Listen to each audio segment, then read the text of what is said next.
Hola amigos de Growing, soy Marcelo y este es el canal Vive de tu Pasión. Hace unos años atrás viví una crisis personal que básicamente cambió todo mi mundo. Perdí muchas cosas que tenía, relaciones también, y de alguna forma sentía que tenía que sentirme mal por mi situación actual. A pesar de esto, había momentos en que me daba cuenta de la poca importancia que en verdad tenía toda esta situación. Pero cada vez que esto pasaba, aparecía una voz en mi cabeza que me recordaba todas las razones por las cuales me tenía que sentir mal, las formas en que la vida era supuestamente injusta conmigo y me juzgaba por los errores que cometí. Pero, ¿qué es esa voz en verdad? ¿Soy yo? ¿Dice la verdad? ¿Siquiera es real? ¿Y qué pasaría si no lo es? Esa voz que escuchamos en nuestra cabeza, que nos juzga y nos victimiza a la vez, es la voz de nuestro ego. El ego es la imagen que tenemos de nosotros mismos. Es el conjunto de pensamientos, conceptos e ideas con los que nos identificamos. Y este es la causa de todo sufrimiento que tuviste y tendrás en tu vida, y a la vez tu única barrera para ser feliz. Y para entender cómo afecta a tu vida, primero es necesario preguntarse, ¿quién soy? No pretendo ser un iluminado, ni un gurú, ni un guía espiritual. Y las ideas que voy a compartir en este video son lecciones que aprendí en mi propio camino para entender qué es lo que me impide ser feliz. Y al final del video voy a entregar las principales referencias para quienes quieran profundizar sobre estas ideas. Si te pregunto ¿quién eres?, ¿qué me responderías? Probablemente me dirías algo como: bueno, yo soy yo, tú eres tú y la silla es la silla. Ok, entonces de alguna forma crees que la materia es lo que nos separa a unos de otros y también de las otras cosas. Entonces te pregunto, si te cortan un brazo, ¿dejarías de ser tú? A lo que probablemente me dirías, probablemente no.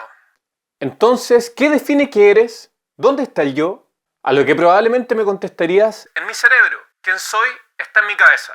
Interesante. Entonces veamos un poco más de cerca qué es la materia, en primer lugar, y en segundo lugar, qué es y cómo funciona el cerebro para acercarnos un poco más a la respuesta de quién soy. Lo que conoces como tu cuerpo está hecho de células. El cuerpo es una comunidad de 50 billones de células individuales. Estas, a su vez, están hechas de moléculas y a la vez estas están hechas de átomos. Hasta acá no hay nada nuevo. Es lo que nos enseñan a todos en el colegio y todos conocemos el modelo del átomo. Pero profundicemos un poco más allá. ¿De qué están hechos los átomos?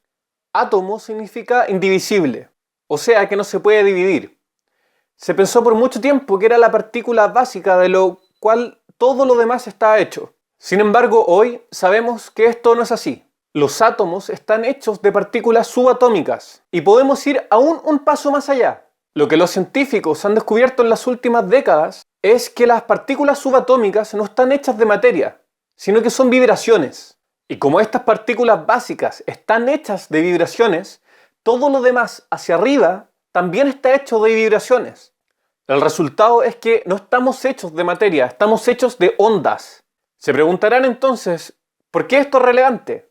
Y para entender esto, les pido que se imaginen una piscina. Si ustedes tiran una piedra en la piscina, podrán ver cómo se forma el patrón de una onda. Ahora, imagínense que se tiran dos piedras a la piscina al mismo tiempo. Se dibujaría un patrón similar a este. Ahora les pregunto, ¿dónde está la onda 1 y la onda 2? Y la respuesta es que no existe una onda 1 y una onda 2, ya que no puedes separar dos ondas del campo. La separación es una conceptualización que hacemos para entender nuestro mundo, pero no tiene nada que ver con la realidad. No existimos como entes materiales separados unos de otros, ya que tú y yo y todos somos como ondas que están en la piscina. Y la piscina en la que existimos es lo que los científicos llaman el campo cuántico. Para entender esto de mejor forma, imagínate una ola en el mar. Podemos ver cómo la ola nace y muere. Sin embargo, nunca fue algo diferente del mar. Siempre fue el mar. Y nosotros somos como una ola en el campo cuántico. Podemos distinguirnos de otras formas, pero siempre fuimos y seremos parte del campo. Lo más probable es que a esta altura se te venga un pensamiento como: ¿pero cómo puedes decir que somos ondas? Si yo le pego a la mesa, no la traspaso. Choco con la mesa. Acá nuestra interpretación de la realidad nuevamente nos juega una mala pasada. Estamos hechos de energía y cuando vemos que la materia choca, no es más que una interacción entre energías. Un ejemplo más concreto para entender esto es el de un tornado. La única razón por la que puedes ver un tornado es por el polvo que trae. Si le sacas el polvo al tornado, no lo podrías ver en absoluto. Sin embargo, si vas manejando y chocas contra el tornado, sentirías que chocaste con una pared. ¿Recuerdan el modelo del átomo? Se podría decir que cada átomo es como un mini tornado, que interactúa a la vez con otros mini tornados. Y así es como se crea la ilusión de que estamos hechos de materia. Entonces, el próximo pensamiento que se te puede venir a la mente sería: ¿estás diciendo que estamos todos locos? ¿Todos podemos ver y sentir la realidad material? ¿Cómo podemos estar todos equivocados?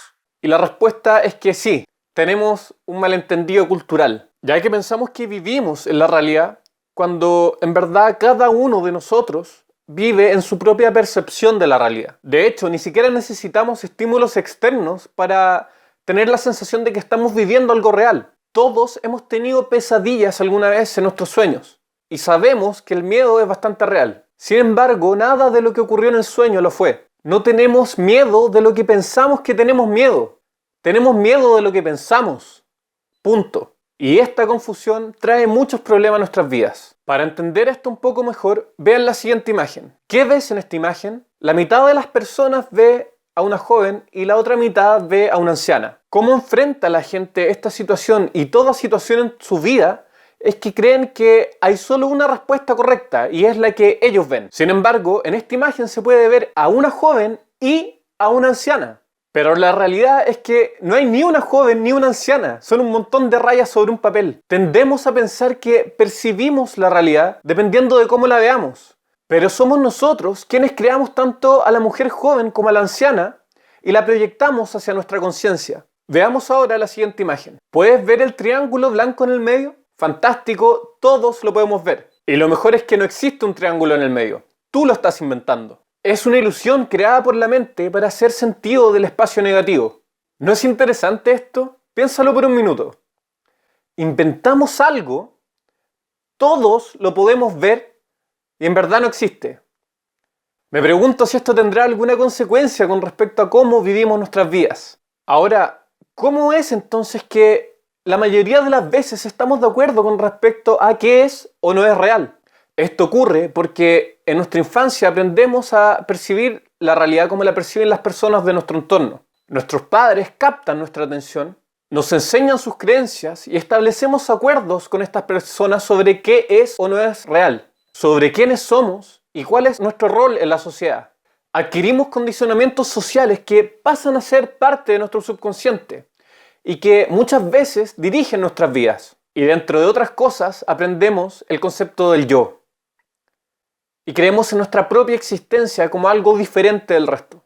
El ego o la imagen que tenemos de nosotros mismos no es un factor de nacimiento. La separación es algo que se aprende.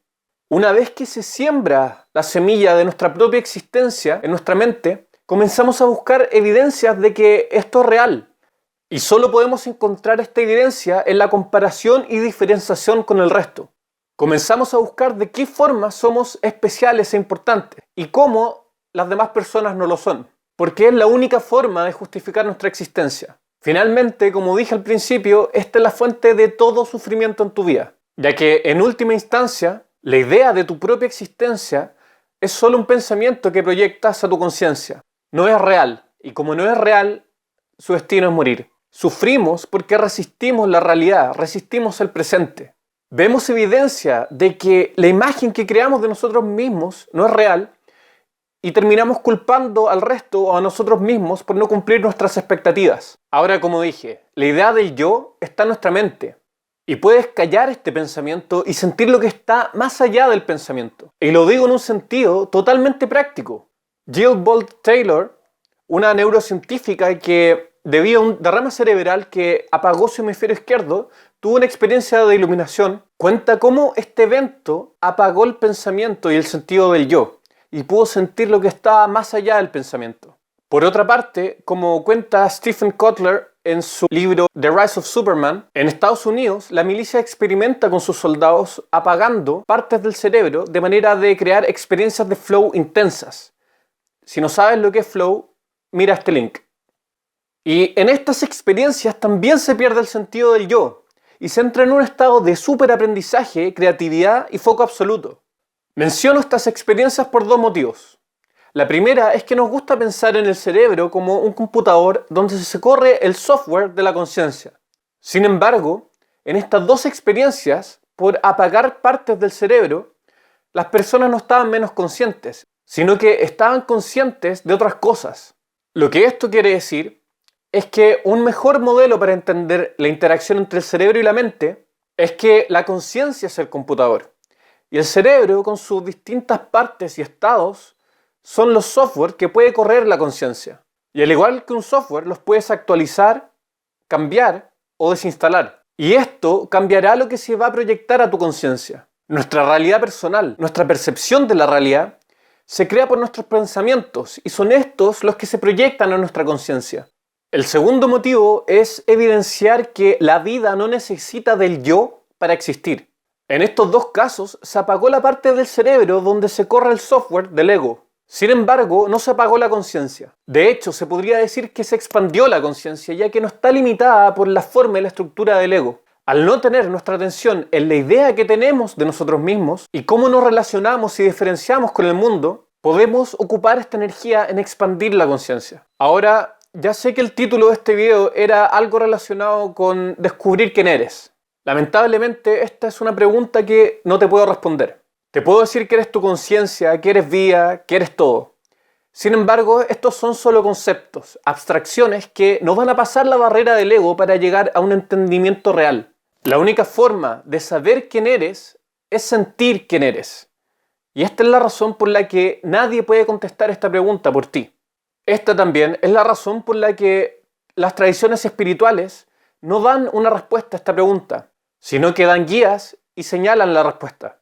Lo concreto es que no existes como una entidad separada del resto. La separación no es nada más que una ilusión creada por el ego. No eres la voz en tu cabeza, no eres tu personalidad, no eres las cosas que tienes y no eres lo que crees que eres.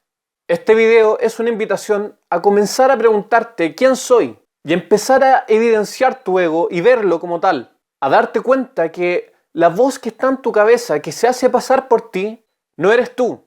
De hecho, no es real. Una vez que lo observas como lo que es, comienza a perder su fuerza y la estructura que lo sustenta se empieza a desmoronar. Rompes los acuerdos y condicionamientos sociales que te limitan y te empoderas para comenzar a crear la vida que quieres crear. Y eres feliz porque dejas de creer en las excusas que te impiden disfrutar del momento presente. Finalmente los invito a meditar sobre esta pregunta. Un abrazo amigos y nos vemos en un próximo video de Vive de tu Pasión.